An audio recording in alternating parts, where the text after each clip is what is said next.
अस्सलाम वालेकुम दोस्तों, मैं हूं आफ्ताब हसन और आप देख रहे हैं डिजिटेक प्रो यूट्यूब चैनल। तो आज इलस्ट्रेटर के अंदर आज की इस वीडियो के अंदर हम बात करने वाले हैं स्ट्रोक्स पैनल के बारे में। स्ट्रोक्स आपके लिए बहुत ही इंपॉर्टेंट है। अगर आपको स्ट्रोक पैनल के बारे में प्रॉपरली नहीं पता तो आप अपनी स्ट्रोक्स को मैनेज नहीं कर सकते। यानी अगर आपने कोई आर्टवर्क बनाया तो उसके अंदर मुख्तलिफ स्ट्रोक्स आपको देनी है, कोई राउंडेड, कोई इस तरह से सिंपल, तो उनको आप किस तरह से यूज़ कर सकते हैं वो आज की इस वीडियो के अंदर हम देखेंगे। तो चलिए शुरू करते हैं।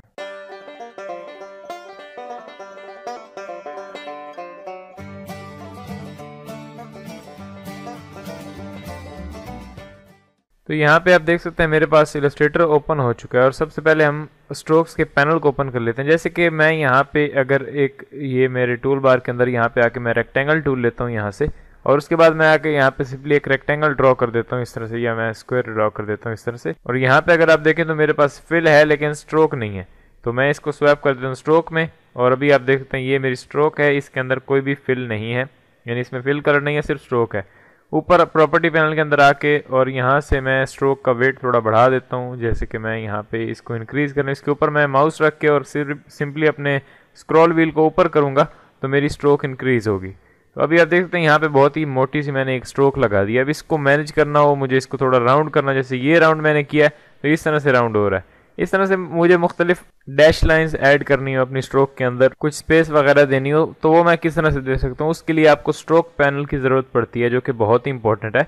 यहाँ पे अगर मैं इसको सेलेक्ट करता हूँ और उसके बाद मैं स्ट्रोक पैनल को ओपन कर लेता हूँ। अगर मैं ऊपर मेन्यू बार से यहाँ पे विंडो के अंदर जाऊँ, ये विंडो, और विंडो के अंदर आने के बाद यहाँ पे नीचे आप देखें तो ये है आपका स्ट्रोक पैनल। यहाँ पे अगर आप देखें तो इसका शॉर्टकट है कंट्रोल F10। इस पे मैं क्लिक करता हूँ और अभी मेरा स्ट्रोक पैनल यहाँ पे ओपन हुआ है। ये अगर यहाँ पे देखें तो ये मेरा ऑलरेडी यहाँ पे ओपन था पहले से। ये आपको इसके आइकन के ऊपर लाइंस दिख रही हैं, इट्स मीन कि ये स्ट्रोक का पैनल है, तो इनको हम यहाँ से पहचान सकते हैं। मैं इस पर क्लिक करता हूँ, ये है स्ट्रोक का पैनल। इसके अंदर मुख्तलिफ पैनल्स और भी दिए हैं, जैसे ग्रेडियंट, ट्रांसपेरेंसी का पैनल। मैं यहाँ पे स्ट्रोक के पैनल को उठा के यहाँ पे बाहर रख लूँगा ताकि हम इसी के ऊपर वर्क करें। तो मैं स्ट्रोक को क्लिक करके ड्रैग करके यहाँ पे लेके आता हूँ। ये छोटा सा पैनल आपको दिख रहा है, लेकिन अभी हम इसको एक्सप्लोर करते हैं। तो ये है स्ट्रोक का पैनल। लेकिन अगर आप अपनी स्ट्रोक को सेलेक्ट करते हैं और ऊपर आप मेन्यू बार के अंदर जाके यहाँ पे नीचे ये जो स्ट्रोक लिखा हुआ है इस पर क्लिक करते हैं, तो यहाँ पे तो आपको बहुत बड़ा पैनल दिख रहा है, लेकिन यहाँ पे ये पैनल हमें छोटा क्यों दिख रहा है? तो उसकी वजह ये है कि हमें इसको एक्सप्लोर करना है, यानी यहाँ पे इसके अंदर मुख्तलिफ ऑप्शन छुपे हुए हैं जिनको हमें एक्सपेंड करना है। तो यहाँ पे स्ट्रोक पैनल के अंदर सबसे पहले तो यहाँ पे एक ही चीज़ दिखती है आपको, जो कि है स्ट्रोक का वेट। वो वेट आपने ऊपर से भी देखा, पहले मैंने इसको जब इंक्रीज़ किया तो जहाँ पे आप देख सकते हैं 24 है। अगर मैं इसको इंक्रीज़ कर दूँ तो यहाँ पे आप देख सकते हैं मेरी स्ट्रोक बहुत ही मोटी होती जा रही है। इस तरह थोड़ा सा मैं कम कर देता हूँ, या 50 रख लेते हैं ताकि आपको ईजिली दिखे कि स्ट्रोक के ऊपर हो क्या रहा है। तो मैं इसको यहाँ पे रख देता हूँ। और उसके बाद अगर आप आए स्ट्रोक पैनल के अंदर, यहाँ पे ऊपर आपको एक फ्लाई आउट बटन दिख रहा है, इसके ऊपर अगर मैं माउस ओवर करूँ, यहाँ पे क्लिक करूँ और यहाँ पे शो ऑप्शंस, इस पे मैंने क्लिक किया और अभी आप देख सकते हैं वही एग्जैक्टली वही चीज़ें आ चुकी हैं जो आपको ऊपर दिख रही थी मेन्यू बार के अंदर। तो यहाँ पे ये हमारा स्ट्रोक का पैनल, ये हमारी स्ट्रोक है। इसको मैं सेलेक्ट रखूँगा। सबसे पहले तो ऊपर हम इन तमाम चीज़ों के बारे में बात करेंगे। यहाँ पे फर्स्ट ऑफ ऑल तो आपको वेट दिया हुआ है, यहाँ पे क्लिक करके आप ड्रॉप डाउन मेन्यू से भी चूज कर सकते हैं। यहाँ पे मैक्सिमम नंबर है 100, तो आप 100 तक कर सकते हैं। अगर आप इससे ज़्यादा करना चाह रहे हो तो आप यहाँ पे वैल्यू टाइप भी कर सकते हैं, जैसे 500 मैं कर दूँ, एंटर करूँ तो आप देख सकते हैं बहुत ही मोटी हमारी ये स्ट्रोक हो गई है। जैसे कि मैं 400 कर देता हूँ, थोड़ी कम हो गई, ये 1000 हो गई, तो मैं यहाँ पे 200 कर देता हूँ, एंटर। ये अभी 200 पॉइंट्स पे स्ट्रोक है मेरी। अगर मैं यहाँ पे 150 कर दूँ, थोड़ी और छोटी हो गई। इस तरह से मैं यहाँ पे क्लिक करके और अपनी वैल्यू खुद से पुट कर सकता हूँ, जैसे कि मैंने इसको इतना रख दिया। उसके बाद यहाँ पे नीचे आपको कुछ बटन्स दिए हुए हैं जिनको आप यूज़ कर सकते हैं, जैसे कि यहाँ पे कैप्स को आप यूज़ कर सकते हैं, जैसे बट कैप, और इस तरह से यहाँ से राउंड कैप पे मैं क्लिक करता हूँ, ये राउंड कैप आपको दिखाएगा। इस पे क्लिक करता हूँ, जैसे कि मैंने इसको वापस नॉर्मल कर दिया। पहले हम इनके बारे में देखते हैं, उसके बाद हम इनके बारे में देखेंगे। यहाँ पे कॉर्नर्स दिए हुए हैं कि आप अपनी स्ट्रोक का कॉर्नर कौन सा रखना चाह रहे हैं, जैसे कि मीटर जॉइन मेरा अभी करंटली सेलेक्टेड है। इसके आगे यहाँ पे आपको दिया हुआ है राउंड जॉइन, तो राउंड जॉइन पे मैं जैसे क्लिक करता हूँ तो अभी आप देख सकते हैं मेरी स्ट्रोक के कॉर्नर्स जो इधर उधर से राउंड हो चुके हैं, लेकिन अंदर से यहाँ पे राउंड नहीं है, यानी अंदर से ये इस तरह से कॉर्नर ही है शार्प, लेकिन ऊपर से राउंड हो चुके हैं। इस तरह से मैं आगे यहाँ पे क्लिक करता हूँ बेवल जॉइन, इसमें मैंने क्लिक किया तो अभी आपको कॉर्नर्स कुछ इस तरह से दिखेंगे, यानी कट हुए हुए जैसे किसी ने यहाँ पे काटा है। तो इस तरह से इन बटन्स को आप यूज कर सकते हैं। मैं वापस से नॉर्मल कर देता हूँ। उसके बाद नीचे यहाँ पे चीजें आपको दी हुई है अलाइन स्ट्रोक। अलाइन स्ट्रोक आप किस तरह से अलाइन करना चाह रहे हैं अपनी स्ट्रोक को।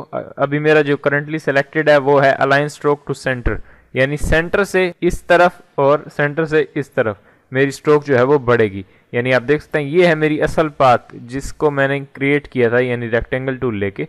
फिर जब मैंने उसके ऊपर स्ट्रोक ऐड किया तो उसने आधी स्ट्रोक राइट साइड की तरफ दी, आधी स्ट्रोक लेफ्ट साइड की तरफ दी। इस तरह से आधी स्ट्रोक हमारी लेफ्ट की तरफ, आधी राइट की तरफ है, यानी अंदर और बाहर दोनों की तरफ मेरी स्ट्रोक बढ़ रही है। लेकिन यहाँ पे अगर आके अलाइन स्ट्रोक में मैं यहाँ पे उसको बता देता हूँ अलाइन स्ट्रोक टू इनसाइड, तो अब वो क्या कर, जैसे मैंने इस पे क्लिक किया यहाँ पे अलाइन स्ट्रोक टू इनसाइड, और अभी उसने मेरी स्ट्रोक जो इनसाइड की तरफ दे दी। अगर मैं यहाँ पे अभी इसका वेट इंक्रीज भी करता हूँ, अब देख सकते हैं स्ट्रोक मोटी होती जा रही है, लेकिन अंदर की तरफ। इसको पतला करूंगा तो इस तरह से अंदर की तरफ ही हमारी स्ट्रोक रहेगी, बाहर की तरफ नहीं आएगी। तो इस तरह से भी आप इसको यूज कर सकते हैं। यानी अगर आप अंदर की तरफ देना चाह रहे हैं, अभी यानी ये हमारी पाथ है, ओरिजिनल पाथ जो हमारी थी, जो हमने रेक्टेंगल क्रिएट की थी, लेकिन पाथ उसने वही रखी, लेकिन स्ट्रोक हमारी जो अंदर की तरफ लगा दी। पहले यहाँ पे आधा हिस्सा बाहर भी आ रहा था, लेकिन अब पूरी स्ट्रोक हमारी इनसाइड है।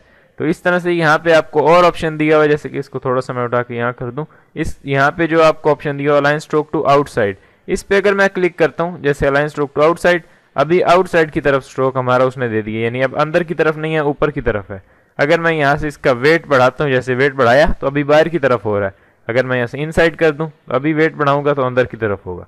इस तरह से किसी भी साइड में आप अपनी स्ट्रोक को अलाइन कर सकते हैं। मैं वापस यहाँ पे नॉर्मल कर देता हूँ, यानी सेंटर, दोनों तरफ से ये बढ़ेगी मेरी स्ट्रोक। तो ये यहाँ पे कुछ चीजें दी हुई हैं। उसके बाद जो मैंने बताया था कि यहाँ पे इनके बारे में अभी हम बात करेंगे, इनके बारे में अब हम बात करते हैं। जैसे कि मैं यहाँ पे लाइन टूल ले लेता हूँ, यहाँ पे सिंपली लाइन टूल से मैं एक लाइन ड्रॉ कर देता हूँ, इस तरह सीधी लाइन।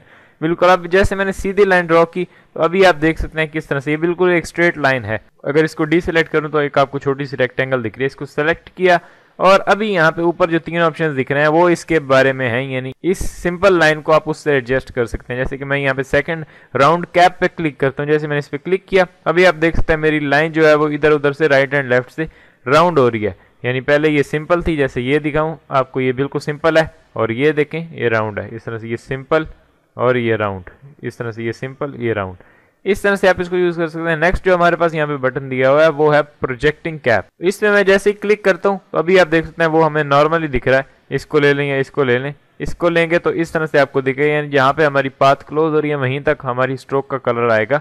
यानी लेकिन यहाँ पे अगर मैं कर दूं तो इस तरह से इधर उधर आपको बाहर की तरफ स्ट्रोक दिख रही है। इस तरह से कोई सा भी प्रीसेट आप यहाँ से ले सकते हैं। मैं वापस नॉर्मल पे आ रहा हूँ। अभी उसके बाद यहाँ पे जो हमारा एक ऑप्शन है वो बहुत ही इंटरेस्टिंग है। यानी अभी अगर आप देखें यहाँ पे तो सिंपल एक लाइन है, लेकिन अगर आप यहाँ पे डैश लाइन पे क्लिक कर देते हैं, ये जो डैश लाइन दिया हुआ है इस पे मैंने क्लिक किया, अभी आप देख सकते हैं यहाँ पे मुख्तलिफ एक आपको डैश दिख रही है, फिर इस तरह से छोटी डैश, फिर इस तरह से बड़ी, फिर छोटी, इस तरह से एक बहुत ही अमेजिंग सी हमारी लाइन दिख रही है हमें। अगर मैं थोड़ा सा इसका वेट कम कर दूं तो अभी आप देख सकते हैं किस तरह से आपकी लाइन दिख रही है। ये थोड़ा सा वेट मैं बढ़ा देता हूँ ताकि आपको इजीली दिखे कि हो क्या रहा है यहाँ पे। इसको थोड़ा सा मैं करीब कर देता हूँ। उसके बाद यहाँ पे आप देखें तो मुख्तलिफ आपसे वैल्यूज पूछी गई हैं, जैसे कि डिफॉल्ट वैल्यू आपको ये दिख रही होगी, यानी 0 0। अगर आप डैश को यहाँ पे इंक्रीज करेंगे, जैसे कि डैश को मैंने इंक्रीज किया तो कुछ नहीं हो रहा, लेकिन अगर मैं गैप को इंक्रीज करता हूँ, यहाँ पे गैप, इस पे क्लिक करके इस तरह से आगे, अभी आप देख सकते हैं डैश डैश लाइंस आपको दिख रही हैं, यानी हर डैश के बाद एक डैश आ रही है। इस तरह से हमने उसके अंदर गैप दे दी। उसके बाद फिर से यहाँ पे डैश और डैश ऐड करना चाह रहे हैं वो भी कर सकते हैं, फिर यहाँ पे गैप, इस तरह से फिर यहाँ पे डैश और गैप, इस तरह से अगर मैंने कर दिया और उसके बाद इसको थोड़ा इंक्रीज कर दिया डैश को, फर्स्ट वाली जो हमें, तो अभी आप यहाँ पे देख सकते हैं बहुत ही अमेजिंग सा पैटर्न आपको एक बना हुआ दिख रहा है। यानी एक लंबी डैश है, उसके बाद छोटी, फिर उससे छोटी, फिर लंबी, फिर छोटी, फिर उससे थोड़ी छोटी। इस तरह से अगर मैं इसकी कुछ कॉपीज यहाँ पे ले लूँ तो आप देख सकते हैं एक बहुत ही अच्छा सा हमारा यहाँ पे पैटर्न टाइप का बन चुका है। इसको आप एज ए बैकग्राउंड भी यूज़ कर सकते हैं कहीं पे, इसको बड़ा करके इसमें ज़्यादा इसकी कॉपीज ऐड करके। तो इस तरह से आप यहाँ पे स्ट्रोक पैनल को यूज कर सकते हैं। मुख्तलिफ इसके अंदर ऑप्शंस दिए हुए हैं, लेकिन अगर मैं इस लाइन को सेलेक्ट करूँ, यहाँ से तमाम वैल्यू 0 कर दूं, यानी यहाँ पे ये भी 0, उसके बाद ये भी 0, इस तरह से मैं सब वैल्यूज को 0 कर देता हूँ। तो अभी आप देख सकते हैं सब वैल्यूज को 0 कर दिया और मेरी ये नॉर्मल लाइन यहाँ पे आपको दिख रही है। इस वैल्यू में एक रह गया 15, इसको भी 0 कर देते हैं। तो यहाँ पे अभी आप देख सकते हैं सब वैल्यू 0 है। नीचे यहाँ पे आए तो यहाँ पे एरो हेड्स आपको दिख रहे हैं कि एरो हेड आपका किस तरह से दिखेगा। यानी यहाँ पे अगर आप इस पे क्लिक करें तो ड्रॉप डाउन आपके पास मेन्यू आ जाता है, कौन सा आप शेप लेना चाह रहे हैं। यहाँ पे मैंने इस पे क्लिक किया तो अभी आप देख सकते हैं मेरा एरो यहाँ पे आ चुका है। इस पे क्लिक किया तो इस तरह का एरो आएगा। इस तरह से मुख्तलिफ एरोज यहाँ पे दिए उनकी शेप्स, उनको आप सेलेक्ट करके और अपनी स्ट्रोक को ऐड कर सकते हैं। जैसे मैं वापस से इस तरह से, इसको आप अगर नहीं करना चाह रहे तो वो भी आप कर सकते हैं। सिंपली यहाँ पे आए और उसके बाद यहाँ पे नन पे क्लिक कर दें तो आपकी नॉर्मल लाइन आ जाएगी। इसी के आगे यहाँ पे राइट हैंड साइड की तरफ एरो है, यानी उनकी बैक साइड दी हुई है। बैक साइड आपकी किस तरह से होगी, जैसे बैक साइड ये होगी और फ्रंट साइड ये होगी। तो अभी आपका एक बहुत ही अमेजिंग सा यहाँ पे एरो बन के आपको दिख रहा है। जैसे इसको मैं लंबा करूँ, अभी आप देख सकते हैं हमारा एरो यहाँ पे रेडी हो चुका है। इस तरह से मुख्तलिफ प्रीसेट्स आपको यहाँ पे भी दिए हुए हैं, उनको भी आप यूज़ कर सकते हैं। मैं इसको भी नन कर देता हूँ और इसको भी नन कर देता हूँ। अभी हमारी वैसे ही सिंपल लाइन है। उसके बाद यहाँ पे नीचे प्रोफाइल दी हुई है। ये प्रोफाइल हम पहले भी देख चुके हैं। अगर आप यहाँ पे आए और ऊपर मेन्यू बार के अंदर देखें तो ये प्रोफाइल, जिसके बारे में हमने कर्वेचर एंड पेन टूल के बारे में बात की थी कि इसके अंदर मुख्तलिफ शेप्स दी होती हैं, वही आप यहाँ पे स्ट्रोक पैनल के अंदर भी एक्सेस कर सकते हैं। तो मैं इसको सिंपली लाइन को सेलेक्ट करता हूँ और यहाँ पे प्रोफाइल पे क्लिक करके अपनी लाइन को डिफाइन कर सकता हूँ कि मुझे किस तरह की लाइन चाहिए। जैसे कि मैंने ये प्रीसेट चूज़ किया, यहाँ पे थोड़ा वेट बढ़ाया और अभी आप देख सकते हैं एक बहुत ही अमेजिंग सी हमारी यहाँ पे कर्व्स बन के आ चुकी हैं। इस तरह से मैं ये सेलेक्ट कर सकता हूँ, यहाँ पे मुख्तलिफ जो प्रीसेट्स दिए हुए हैं वो सेलेक्ट कर सकता हूँ और अपनी स्ट्रोक्स को यूज़ कर सकता हूँ। तो इस तरह से ये हमारे पास स्ट्रोक्स का पैनल दिया हुआ है जिसको आप यूज़ कर सकते हैं इजीली। और अगर आपको कुछ डिफिकल्ट टाइप की स्ट्रोक्स देनी है अपने आर्ट वर्क के अंदर तो वो भी आप दे सकते हैं। तो इस तरह से आप स्ट्रोक्स पैनल को यूज़ कर सकते हैं। अगर आपका इससे रिलेटेड कोई क्वेश्चन है तो आप नीचे कमेंट में लिख सकते हैं। और नेक्स्ट कुछ आने वाली वीडियोस के अंदर भी हम इन्हीं के बारे में बात करेंगे, किस तरह से मुख्तलिफ स्ट्रोक्स आप अपनी आर्ट वर्क में ऐड कर सकते हैं। मल्टीपल स्ट्रोक्स किस तरह से आप अपनी पाथ के ऊपर दे सकते हैं वो भी हम कुछ आने वाली वीडियोस के अंदर देखेंगे। और स्ट्रोक्स के बारे में नेक्स्ट 1-2 वीडियोस के अंदर हम बात करेंगे। तो अगर आपको ये वीडियो पसंद आई है तो प्लीज़ लाइक करें और अपने दोस्तों के साथ इस वीडियो को शेयर करें। और अगर अभी तक आपने चैनल को सब्सक्राइब नहीं किया तो प्लीज़ सब्सक्राइब करें ताकि मेरी आने वाली वीडियोस का नोटिफिकेशन आपको मिल जाए। तो मिलते हैं नेक्स्ट वीडियो के अंदर। Thanks for watching.